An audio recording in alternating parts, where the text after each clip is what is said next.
Scope3 is a very powerful tool for recording and diagnosing variables and hardware channels from the M1 controller. Scope3 works without the license for 2 hours. After that, you need to restart the recording. With the license, however, it's possible to keep continuous recordings and save them on the PLC. Without the license, you need to connect the PLC to a computer, otherwise the recording will be stopped. The first episode focuses on creating a project and creating a recording, and what can be found where in the scope environment. All right.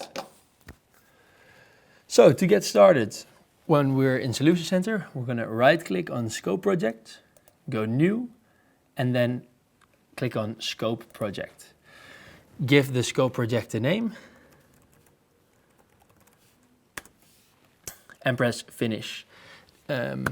Scope3 is the only environment where the perspective is necessary to be in. So on the top right here, you make sure that you're in your Scope3 perspective, otherwise you will miss important windows. So first, what do we see? On the top left side, we see our Scope Navigator. This is where all the Scope projects and recordings will be placed. Then on the bottom left, we see the devices, in my case only one. And while we are attaching recordings to it, we can see if they're active or inactive here. The middle screen that's still gray is where the scope will be shown.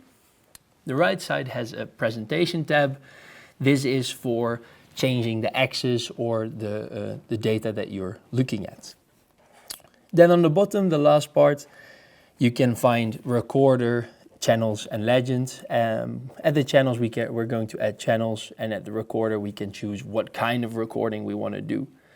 And in the legends we can decide what variables we want to show. All right. Then first we're going to right click on our scope demo. We press New and then Recording. We give it a name. And we press Finish. So after we've created our recording, the editor will show up where the graph is going to be shown. So now we're going to open the channels section on the bottom hand of your screen. We're going to click on Add. There's 3 channels you can choose from. We're mainly going to use sample channel, so go Next. Then you're going to open the PLC and you're going to choose the variable that you want to scope on.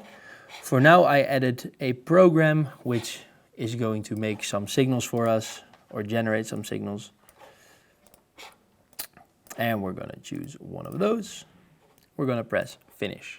Now, once you see the channels that you want to sample, we're clicking on the top left side here to install or connect the recorder. First, it's going to ask what PLC we want. Click on it, press Finish. And here it's going to ask if you want the software module to run. This only happens the first time if the scope module is not running yet. So we want to install it.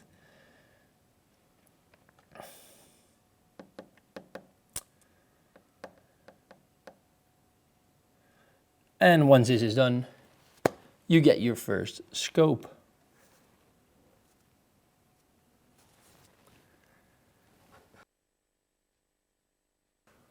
Once your recorder is finished or you got the information that you need, don't forget to press Save on the top hand side to save it on your workspace.